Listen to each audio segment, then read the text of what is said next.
I had no idea the British press was so bigoted. This one's wife. Bored in Monty's shit show. Hello, I'm H.G. Tudor.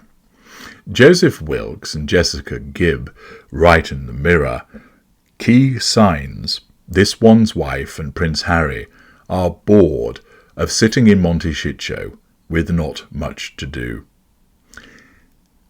Now, before we get into the meat of this article, it's rather laughable to think that these two clowns would be bored. First of all, they don't have proper jobs, but they have plenty of money.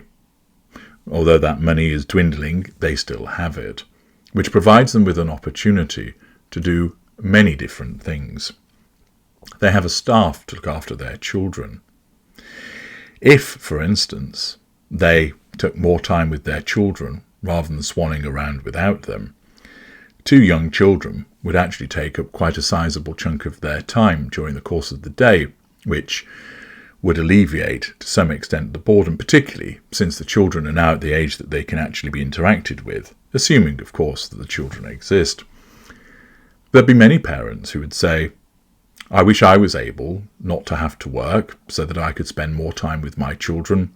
It's often the case that those parents, I've heard it from members of my family, feel guilty about the fact that they have to spend so much time away from their children because they have to work in order to pay for things. And they would much prefer to be in a more secure financial position so that they did not have to work, enabling them to spend much more time with their children.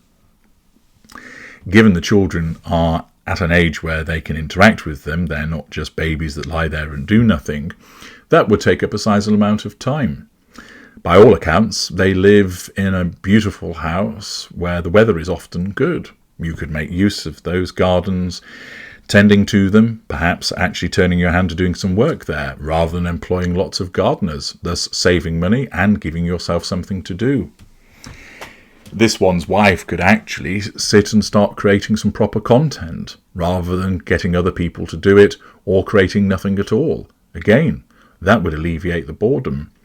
And, of course, it sticks in the core of many ordinary people to learn of 2 individuals that are in a position of privilege to moan about being bored. And the fact is, those individuals are bored because they're essentially lazy.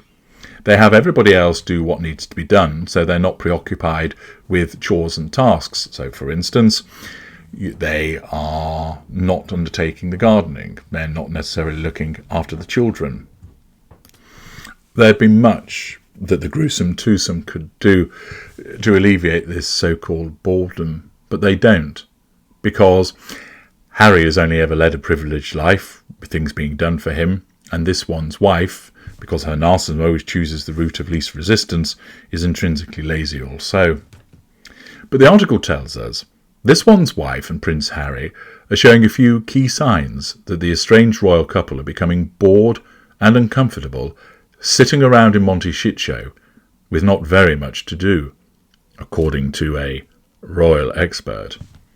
In 2020, in case you'd forgotten, this one's wife and Harry made the decision to step back from their royal duties and relocated to California with their children, Archie and Lilibet, leaving behind a whirlwind of controversy in the United Kingdom.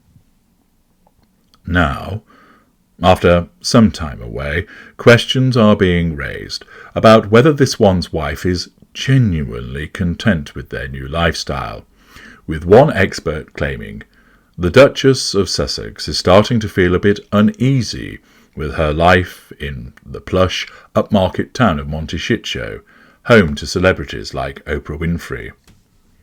The busy mum of 2 has recently launched her own brand, American Riviera Orchard, a series of retirement homes, and is expected to rake in 6 figures within weeks of its launch.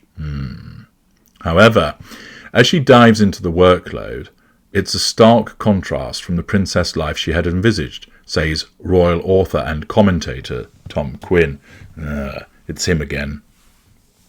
And with the prince and his actress wife, who starred in hit show Suits, now reduced to selling products, along with the relaunch of her lifestyle brand and a recently highly publicised visit to a children's home, there are clear signs the couple are getting restless. In an exclusive conversation with The Mirror, royal expert Mr. Quinn revealed, "This one's wife, new brand, American Riviera Orchard, has already gained popularity with over 500,000 followers." Yes, but it's worth pointing out two factors there. One, we know that many of those followers have bought, and two, for someone as internationally famous as she is, 500,000 followers is pretty piss poor. He goes on to state, it's essentially just a rebranding of the TIG, the brand she abandoned when she married Harry, thinking that life as a royal princess will be filled with endless deference and untold wealth. We don't yet know exactly what the new brand will be selling, but it's astonishing that a royal prince and his wife have been reduced to selling some of the things we've already been told they will be selling: marmalade, jams, and even dog shampoo. Well, it's not a surprise, because they're completely talentless. Harry, he was in the army, he likes to do things in Africa, but his whole life he's been supported and told where to go and what to do, and he's, in essence, institutionalised useless. With this one's wife, she's lazy and a grifter. She wants the maximum return for the minimum of effort, but she hasn't got actually any talent. A mediocre actress, can't sing, can't dance, can't write, can't present, has no charisma. What's she got that anybody's really going to be interested in? And accordingly, what she's falling back on is something that she's done before, in the expectation that there'll be a number of sugary mugs out there who are going to purchase what she has to offer by virtue of their blind devotion to her. Mr. Quinn continues by explaining the new enterprise and this one's wife's widely publicised visit to the children's home in Los Angeles are definitely linked, and suggests that the couple are beginning to feel uncomfortable sitting around in Montecito with not very much to do. Business experts have also picked up on signs that this one's wife's new brand was rushed. You don't say. Lita Ribello, head of design at Own Your Space, has given an insightful critique into the brand's identity, paying particular attention to the logo. The logo, crafted to symbolise the brand's core values and aspirations, has sparked a lively debate on its design choices and overall impact. From its intricate crest to the nuanced script font, Lita Ribello breaks down the elements that have led to a diverse range of opinions among design enthusiasts and the brand's audience. She said, "They have got creative with the logo's crest by hiding the initials in there, but it's so messy that it's almost impossible to notice. It's like they were aiming for clever, but it ended up being a bit of a puzzle that's hard to solve. The whole design of the logo feels like it was rushed, with too much going on at once. It's like someone didn't know when to stop drawing. Because of this, it's tough to make out any clear shape or idea in the mess. They picked a fancy handwriting style for the text, but once you scale it down to a normal size, good luck trying to read it. The thin lines of the script just blend together, making it a strain on your eyes." Accordingly, criticism of the gruesome twosome with regard to American Riviera Orchard and its design, which is patently obvious, but also the suggestion that they're bored of sitting around with not much to do. They're unlikely to engender any sympathy whatsoever with regard to that state of affairs. After all, the privilege that they enjoy and the amount of time that they have available to them, they ought to be able to fill it up with plenty of things with regard to looking after their children, perhaps actually doing some charitable work rather than just keep talking about it, and creating some meaningful content so that they actually provide something for the many millions that they have been paid.